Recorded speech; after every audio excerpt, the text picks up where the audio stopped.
Hi, it's Ramsey Dewey at the GX Fight Club in Shanghai, China. And I've got another question from our friend Talent Dance TV.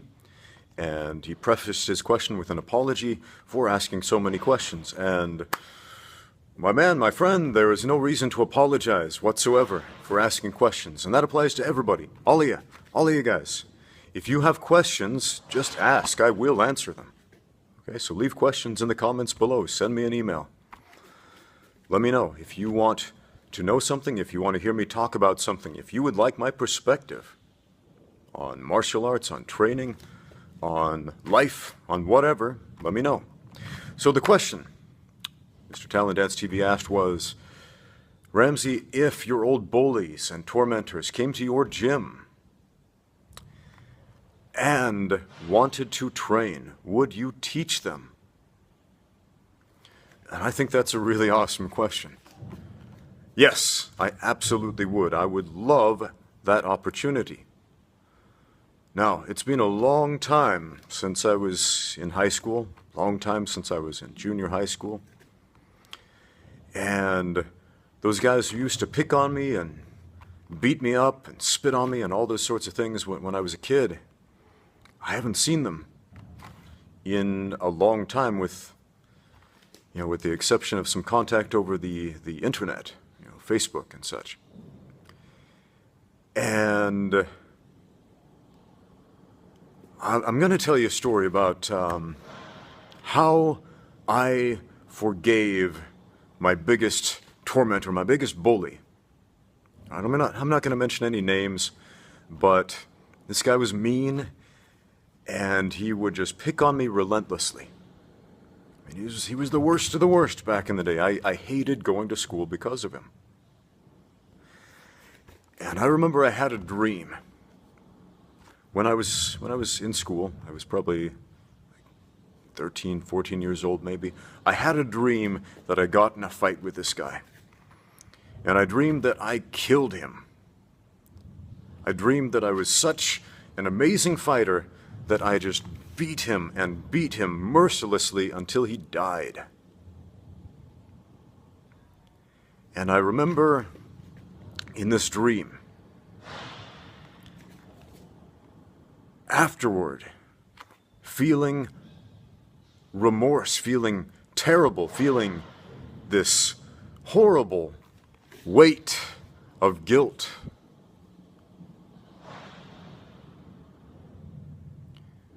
And I woke up thinking,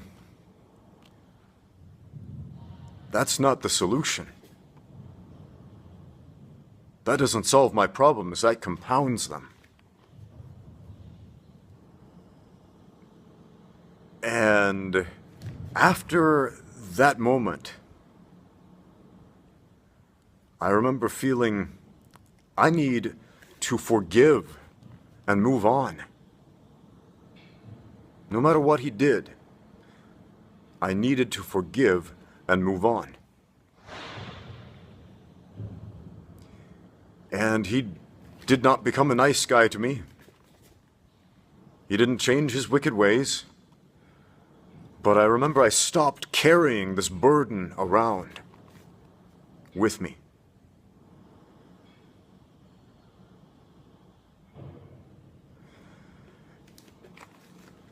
And I stopped giving him control over me in that regard.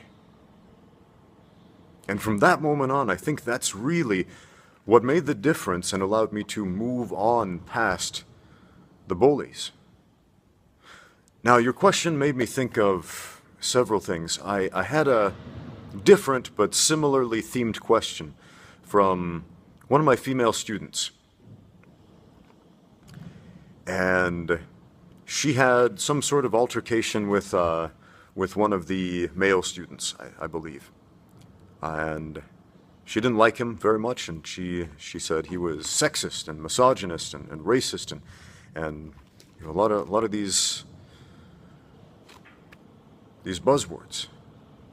And they didn't get along, and she felt like me teaching him how to fight was giving a bad guy a weapon.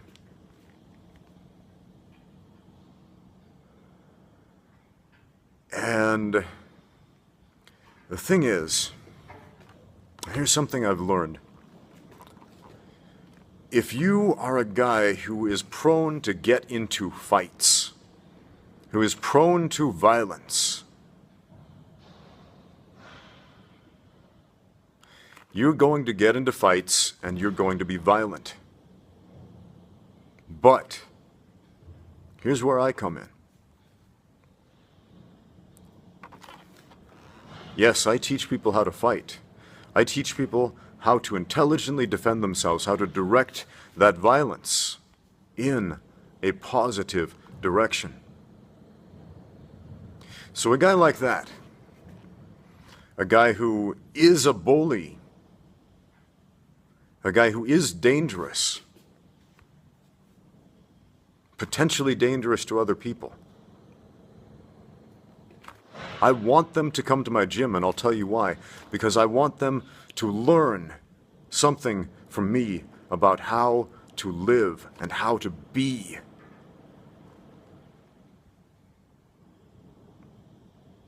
Because if all I ever teach people, I said this before, if all I ever teach people is how to punch and kick and grapple and fight, then I have failed as a coach.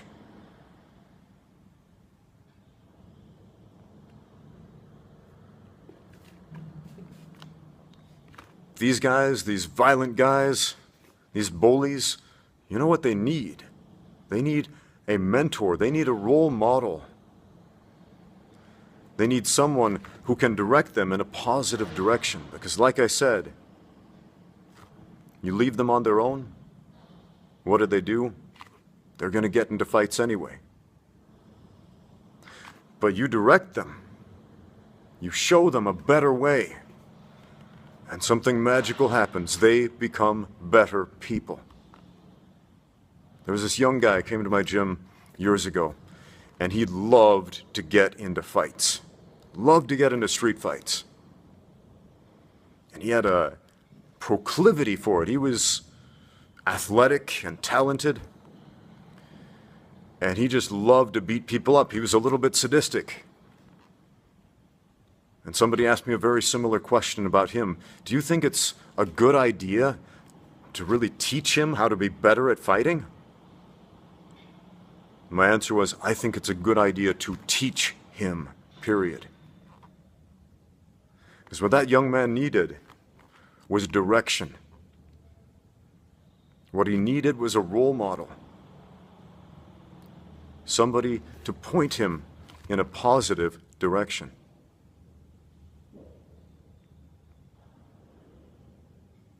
Is left unchecked, you know, that kid was going to go out and get into fights anyway. In the street. He's going to get other people and himself hurt. But take a guy like that, teach him combat sports, direct him toward the ring and the cage.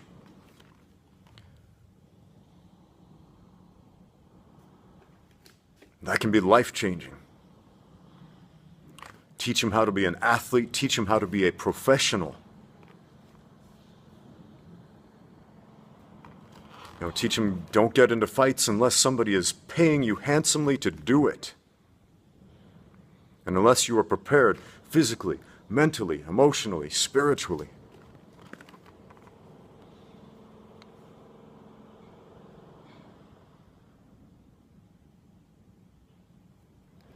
So I'm not just the guy who teaches people how to punch and kick and fight and grapple and do arm bars and chokes.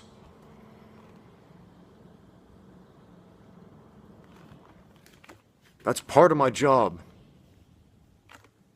But really, it's the smaller part. The larger part is to instill character.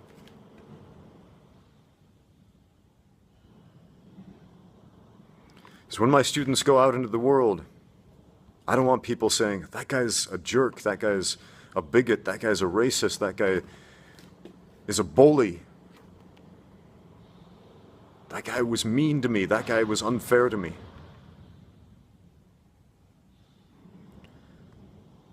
A lot of people talk about the true spirit of the martial arts and a lot of times that leads to a discussion about nonsense, but those who say it sincerely, the true spirit of the martial arts, what is that? Honor, integrity, values.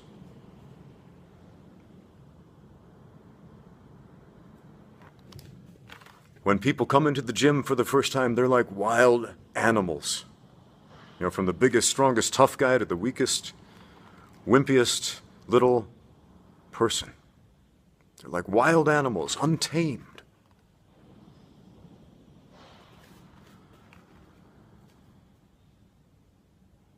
And when we learn how to fight, when we become martial artists, we become tamed. That's not the right word. We become bridled. We bridle our passions. I spoke of this before. We don't kill our passions or lock them in a cage and throw away the key. We bridle them. And if you're not familiar with equestrian terms, a bridle is something we put on the horse to ask it to do things for us. Not to subjugate the horse, but to ask it to cooperate. So when we bridle our passions, what do? We ask that animal nature, that untamed animal nature, to cooperate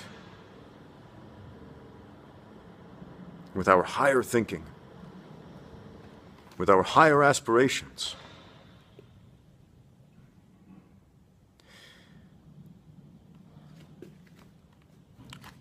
So, since I've been coaching, I would say I've met a lot of guys who reminded me of those bullies from high school, who've come into my gym. Guys who probably were bullies at their own school.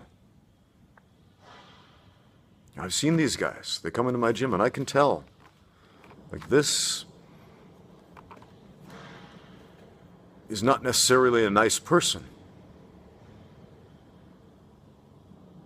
Now, I don't set out to change people.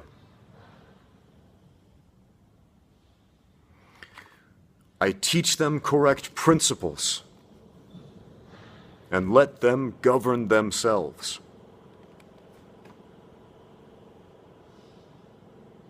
It's one of the most important tenets of my religion and also my life. Teach correct principles and let people govern themselves.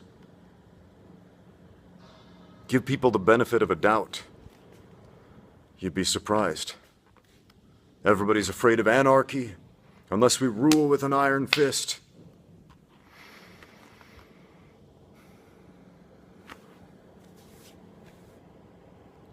But give the human race the benefit of a doubt if we teach them correct principles. And what are those correct principles? Like I said before, honor, integrity. What is integrity? It is being whole, being complete.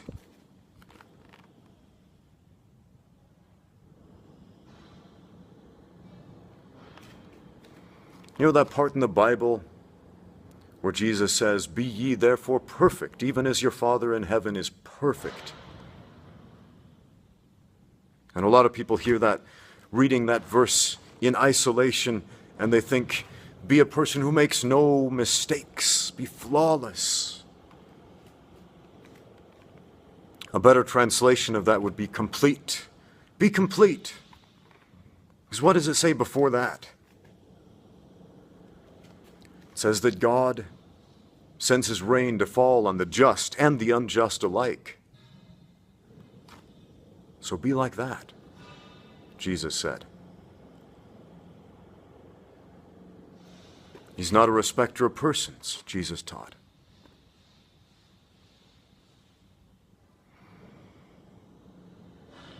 So whether you believe in Jesus or not, whether you believe in God or not, think about that principle.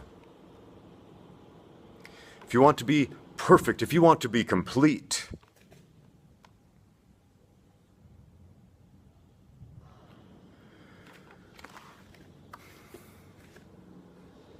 should we only welcome in those who are nice to us?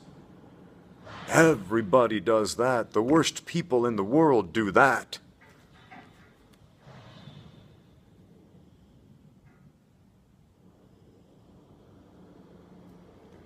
But what I was taught, what I believe, what I know to be true because I've practiced it.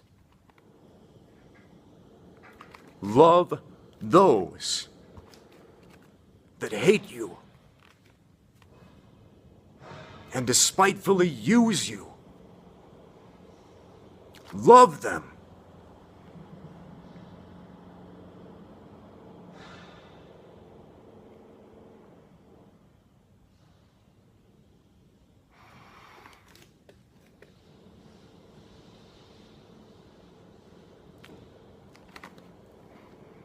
Now, I'm not asking you to let people walk all over you, to be a doormat and lie down and let people take advantage of you.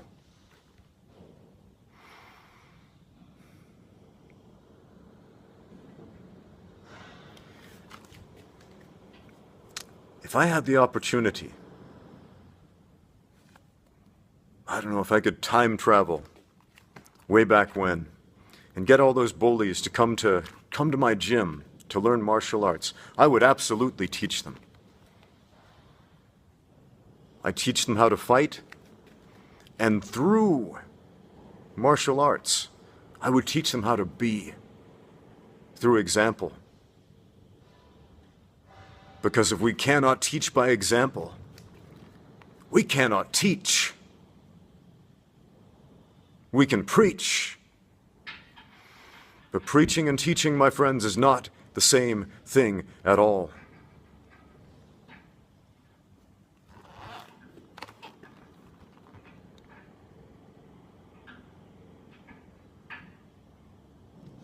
Well, hey, thank you for watching. Thank you for the question. Keep them coming. Again, if you have questions, leave them in the comments below. Get out there and train, guys.